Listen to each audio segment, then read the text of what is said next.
And now, ladies and gentlemen, a word from the star of the soon-to-be proof-of-concept project, the Urchin and the River. Hello there, all you lovely, lovely gents and ladies. Allow me to introduce myself. My name is Benjamin Butler. But my friends call me Benji.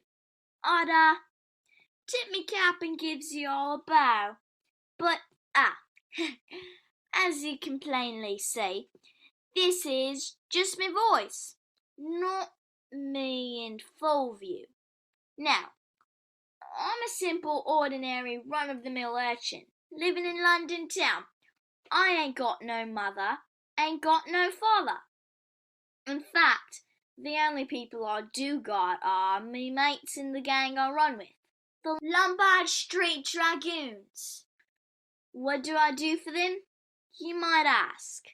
Well, let's just say that I borrow money from people in the city to give to me mates in the Dragoons. Money. And other valuables as well. Look, I know it ain't right that it ain't the most glamorous life, but it keeps a roof over me head and gets me 3 meals a day, so I don't complain for nothing. Anyway, for those of you who are wondering, or Benji mate, what's your story then? What is it you got to tell us? Well, I'm getting to it, just be patient. You see, my story, believe it or not, involves me crossing paths with a very, very dangerous individual. You might know him by a few names. Leather Apron, the Whitechapel Murder, whomever he is. The dum-dums at Scotland Yard don't have a single clue of who he really is, having so much as caught a bloody glimpse at him. All they know for sure is that he's been murdering ladies of the evening. And wouldn't you know it, with the luck I have, one night, while I was about, minding me own business, I came across him bumping off some poor lady. I remember it like it was yesterday. Cut to a late night on the streets of London, in the slums to be exact. Benjamin strolls along down the street, passing by several closed-up businesses as he does. He hums to himself as he takes in the late-night chill.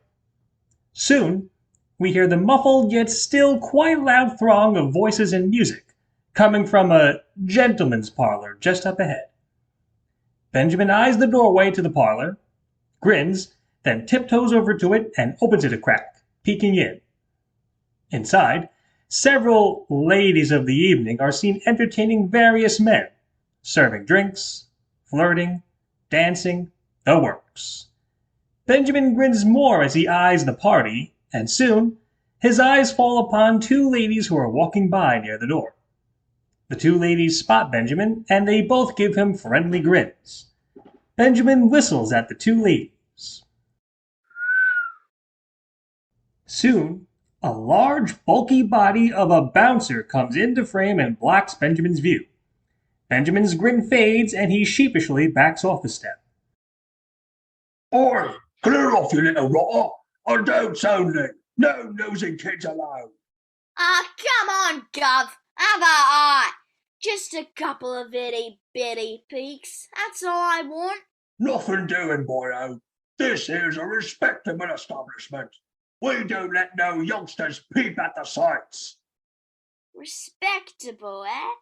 Not bloody likely. I know what kind of saucy things go on here, especially with them lovely ladies who walk about. You're some kind of wise ass, eh? Probably a lot smarter than you are. One more crack like that, and I'll knock your head clear off your body, you little wart. Oh, a duffy, eh? Threatening to hit a poor, harmless, defenseless young urchin, eh? The bouncer nervously looks inside the establishment, presumably at people who are staring at him, and he nervously laughs. Get your ass moving, you little git. Out, out, out. Ah, I've got better things to do with me now anyway. Not spend it staring at an ugly slug like you. Uh, The bouncer makes a grab at Benjamin, who dodges it, cackles, and struts off down the street. Soon, Benjamin is seen bounding down a darkened alleyway. Near the middle of the alleyway, an attractive but well-worn lady of the evening is seen standing at her post. She yawns boredly as she waits for a gentleman caller. Benjamin soon strolls past her, then skids to a stop and grins at the lady, tipping his cap to her in greeting as he does. Well, well, well. Hello there, beautiful. Say, care to be arm in arm with the likes of me? I got a £5 notes for you. Now you go on home, sweetie. It's far too late for the likes of you to be out and about. Besides, I most certainly am not someone you ought to be talking to. You're very much too young. Well, you can make a man out of me tonight, and it would all work out, eh? Oh, you naughty, naughty, cheeky little thing, you. I mean, you are a cutie pie, it's true, but I'd prefer if you called me in, say 10 or 15 years.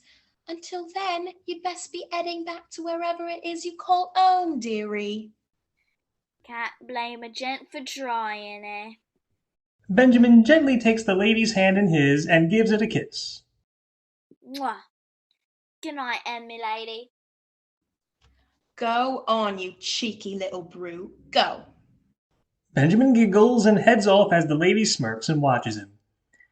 A little further ways down the alley, Benjamin walks by a rubbish bin. His eyes spot something within the bin, and they light up with glee. Wait a tick. That looks like food. Wrapped up food. Benjamin pulls out a neatly wrapped, almost full sandwich. His eyes again light up with delight. Ooh, roast beef. And I'm bloody hungry. Benjamin plops next to the bin and begins to chow down on the sandwich. Meanwhile, we can hear footsteps from a little ways back. Soon, we hear the lady letting out a sultry giggle.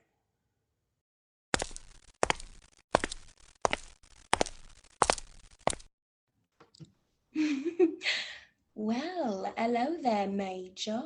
You looking for some company this evening? For a small price, I could be a mighty fine companion for the evening. What do you say?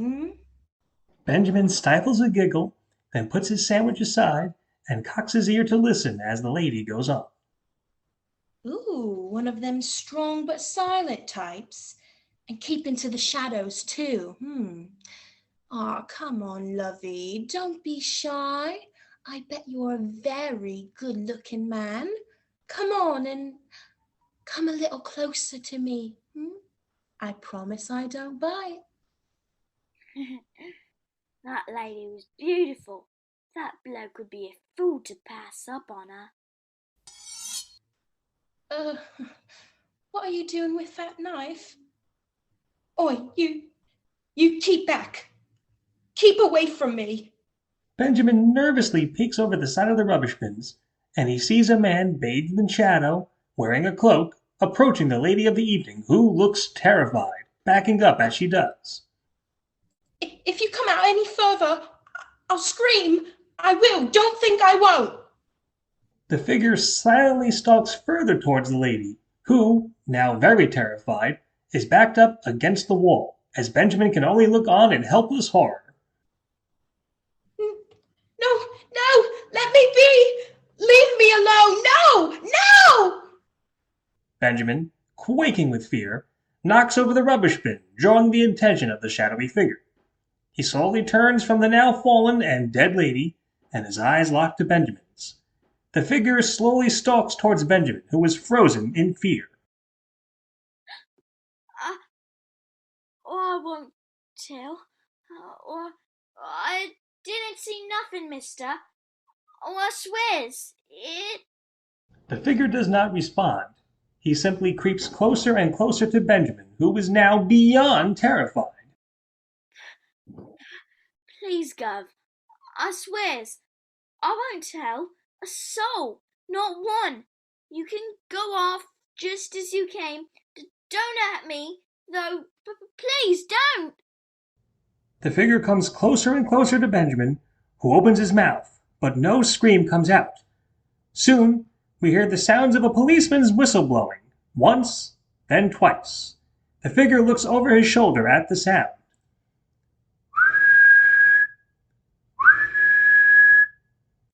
The screams came from down here. Come on, hurry! The figure turns back to Benjamin, and he slowly points his bloody knife at him, then breezes past Benjamin and into the night. Benjamin, quaking, terrified, collapses almost into a faint onto his behind as the footsteps of, what we can presume are police officers, grow louder and closer. The scene ends here. Frightening stuff, ain't it? That bloomin' Whitechapel murder. He was right up close to me, bearing down on me. I would have been a goner if not for two bobbies who just so happened to have heard the poor lady scream. Well, them bobbies, they found me and hustled me to the Scotland Yard, where I was interviewed by Inspector Dawson. An absolutely useless inspector if there ever was one, though in his own mind, he's one of the best. Bah, what a crock if you ask me. We are now inside the office of Inspector Dawson, a by-the-books, stuffy, shirt and tie wearing man with spectacles on. He peers over his desk and paperwork at Benjamin, who is seated in a chair in front of the desk, his face pale, looking exhausted. Benjamin is obviously shaken from what has happened to him, and Dawson's line of questioning isn't helping matters much. Benjamin, explain this to me one more time. Tell me exactly what it was that you saw occur, and do not leave a single detail out. I've told you already, Inspector Dawson. I was sitting by some rubbish bins eating a sandwich when I heard that lady talking to the bloke who done bobbed her off. Speak the King's English, please. By popped her off, you mean... He stabbed her, he did. And she was dead when I peeked up at the two of them. I swears on everything, Inspector Dawson. That's the truth. That's the entire truth. Inspector Dawson holds up a hand for silence. He slowly stands up from his desk and walks around it to face Benjamin closer. He peers down at the tired, annoyed Benjamin, adjusts his glasses, then speaks. Are you telling me, Mr. Butler, that you, an urchin, you spotted the Whitechapel murder, a fiend who has been baffling us for months and months, in the act of murdering a lady of the evening? Yes, sir. Did you happen to catch what he looked like? Eye color, hair color, any scars or tattoos? Well, no. He was hidden in the shadows. And you're certain of this? Yeah, certain as anything. You wouldn't happen, Mr. Butler, to be making up stories because of the rumors of a monetary reward for information leading to the capture of the Whitechapel murderer? What? And what were you doing speaking to a lady of the evening anyway, Aren't you a bit young for such filthy behavior? But then again, I know who you run with. Those Lombard Street Dragoons. You might only be 11, but you have a crime sheet a mile long. We've nabbed you for stealing, pickpocketing, fighting, the works. You're making this about me? I saw a bloody murder, for goodness sake. Did you? Or did you perhaps act as a lookout for someone? Perhaps one of the older members of the Dragoons? He did the horrible deed. You watched for any officers? That's a lie! You know it's a lie! I never! Keep that finger pointed at me, lad, and I'll break it off. And I'll have you hauled in for obstruction. Your choice. Benjamin frowns, but, thinking better of it, he lowers his finger down and puts his hands to his side. That's what I thought. Now, clear out of here at once. But don't try going too far, as I will be bringing you back in for more questioning. Perhaps then you'll be willing to give up whichever member of the group you run with may have done this. But it wasn't one of me mates. It was... you bloody idiot. You know help. You watch how you speak to me. Now get out. With pleasure. With that, Benjamin tiredly but angrily storms out of the office of Inspector Dawson. The scene ends there. What a dummy Inspector Dawson is he? Not only does he not believe me, he thinks I was somehow involved. Fat lot of good he was. Thankfully, not everyone I meet on this crazy adventure is useless. There is one person who definitely appreciate helping me. Her name is Jenny Mullany. She's me number one girl. I mean, we've known each other for as long as I can remember. I'm sure we're not technically an item. I'm not a fella. She's not my girl, but she's the best thing to ever happen to me. We both care about one another, and she's the only person I'll let call me by my full name, as you'll see. It is the next morning. Benjamin, already in a foul mood, is trudging down a somewhat quiet street. He mutters to himself as we soon see Jenny Mullany, around the same age as Benjamin, dressed in a somewhat tattered but still pretty dress. She spots Benjamin and races towards him. Benjamin, wait, come here. I need to talk to you. Who is it? Jenny, love. I'm Shantae, as me number one girl. How's about an hello kiss for old Benjamin? Benjamin puckers his lips out eagerly and leans in, but Jenny puts up 2 fingers to Benjamin's lips, stopping him. We don't have time for that, Benjamin. I need to talk to you. Me girlfriend saw you trudging out at the local police station this morning. Benjamin, did you get into some kind of trouble last night? Did a cop nick you for something? And don't you fib to me about it. Nah, it ain't nothing like that. Then what were you doing coming out of there? You weren't there for a social call. I'm almost sure of it. Or I'm not allowed to talk about it. At least right now, till investigation's over. Not allowed to talk about it? Benjamin, are you in some kind of danger? Please say you ain't. I ain't. I swears. Promise? I promise. Well, okay. But I hope this is the truth.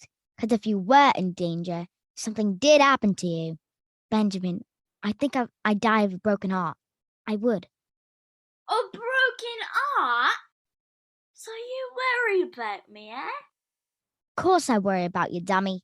We might not be an item, but I still cares the world for you. Well, I cares the world for you too, Jenny. Won't you change your mind about us, I don't know, Benjamin. I mean, I fancy you an awful lot. I like being with you, hugging you, kissing you. But the thing is, you got to understand. I don't like the crowd you hang around with, Benjamin. You mean the Dragoons? Jenny, I told ya. I ain't bad fellas. And besides, they took me in when I had nobody. After me ma and dad passed, they gave me a place to stay, a roof over me head, food to eat, spending money. Without him, I'd be in a gutter somewhere. I get that. I do. But Ben, they commit crimes. They steal, they rob, they beat people up. And I just don't want to be a fellow who associates themselves with that. My parents raised me better than that. I'm a good girl. I am. Of course you are. You're the best girl. Benjamin, me dad, and me two older brothers, they know all about you. And they said, as long as you run with the dragoons, they don't want me to be a girl. I'm sorry. Or I try to do better. I swears, or try. If only for you, Jenny. 'Cause there's nothing more that I want for you to be my girl. I know, Benjamin. Say it again. Say what again? My name. Say it again, Jenny. Benjamin. Laura, I'd love to hear you say me name. Especially me full name. Hey. Shh. Listen. Do you hear it, Jenny? Hear what? Hear me heart going. Ba-bum, ba-bum, bum. All because of you. All because of everything about you. And it always will. Cora, I like it when you talk all sweet like that to me. What can I say? You bring out the best in me, Jenny. You always have. Now there's something I don't get tired of hearing.